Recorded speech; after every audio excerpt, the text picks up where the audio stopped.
தனுஷ் அவர்கள் வீட்டில இருந்தே கதிரேசன் அவர்களோட வீட்டுக்கு பை ஒன்று போயிருக்கு அப்படிங்கிற விஷயம் சமீபத்தில் தெரிய வந்திருந்துச்சு. அது என்ன பை, அதில் என்ன இருக்குது அப்படிங்கிற கம்ப்ளீட் டீட்டெயில் தான் இந்த ஒரு வீடியோவில் நம்ம பார்க்க போகிறோம். பிரபல நடிகர் தனுஷ் அவர்கள் எங்களோட பையன்தான் அப்படின்னு கேஸ் போட்டவங்க தான் மதுரை மேலூரை சேர்ந்த கதிரேசன் மற்றும் மீனாட்சி தம்பதி. இந்த ஒரு தம்பதி கிட்டத்தட்ட 3 வருஷமாக இந்த ஒரு கேஸை விடாமல் நடத்திக்கிட்டு இருந்தாங்க. தனுஷ் அவர்களுக்கு எங்களோட பையன்தான் அப்படின்னு நிறைய ஆதாரங்கள் சப்மிட் பண்ணாங்க.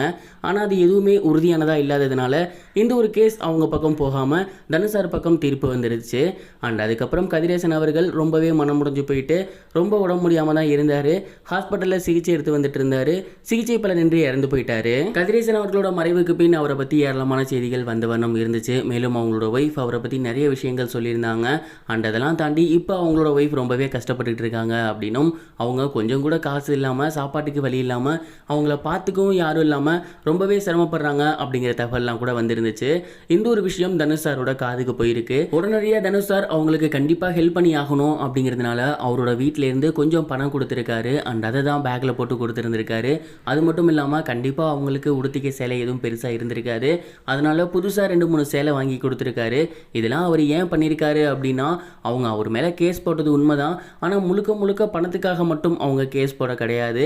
அவங்களோட பையன் சின்ன வயசுலேயே ஓடி போயிட்டாரு. அவரோட சாயல் தான் எனக்கு இருக்குது அப்படிங்கிறதுனால தான் அவங்க என்ன அவங்க பையன் நினச்சிக்கிட்டு கேஸ் போட்டாங்க. அதுலேயும் ஒரு வகை நியாயம் இருக்குது. அண்ட் அது மட்டும் இல்லாமல் அவங்க மிகப்பெரிய பணக்காரர்கள்லாம் கிடையாது. ரொம்பவே கஷ்டப்படக்கூடிய ஒரு ஏழை குடும்பத்தை சேர்ந்தவங்க தான். அவங்கக்கிட்ட காசும் பெருசாக இருந்திருக்காது. மேலும் இந்த கேஸ் 3 வருஷமாக போயிருந்துச்சு.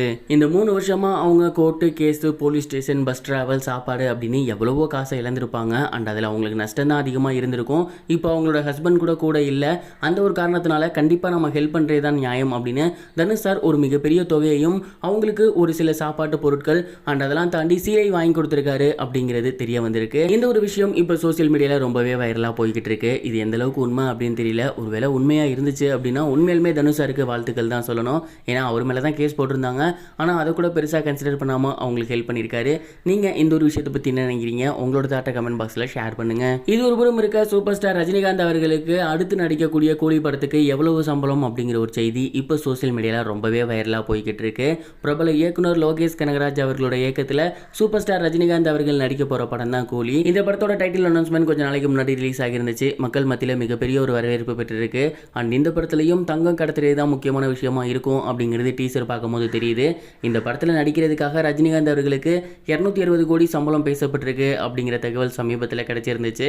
தளபதி விஜய் அவர்கள் கடைசியாக நடிக்க போகிற படத்துக்கு 250 கோடி வாங்க போகிறாரு அப்படிங்கிற மாதிரி பேச்சு அடிபட்டிருந்த இந்த ஒரு நிலையில் ரஜினிகாந்த் அவர்கள் அவரை விட ஒரு படி மேலே போய் 260 கோடி வாங்குறாரு அப்படிங்கிறது இப்போ மறுபடியும் கோலிவுட்ல மிகப்பெரிய பேசும் பொருளாக மாறி இருக்கு. இதுவரைக்கும் கனெக்டிங் டிவிக்கு சப்ஸ்கிரைப் பண்ணனா மறக்காம சப்ஸ்கிரைப் பண்ணிக்கங்க.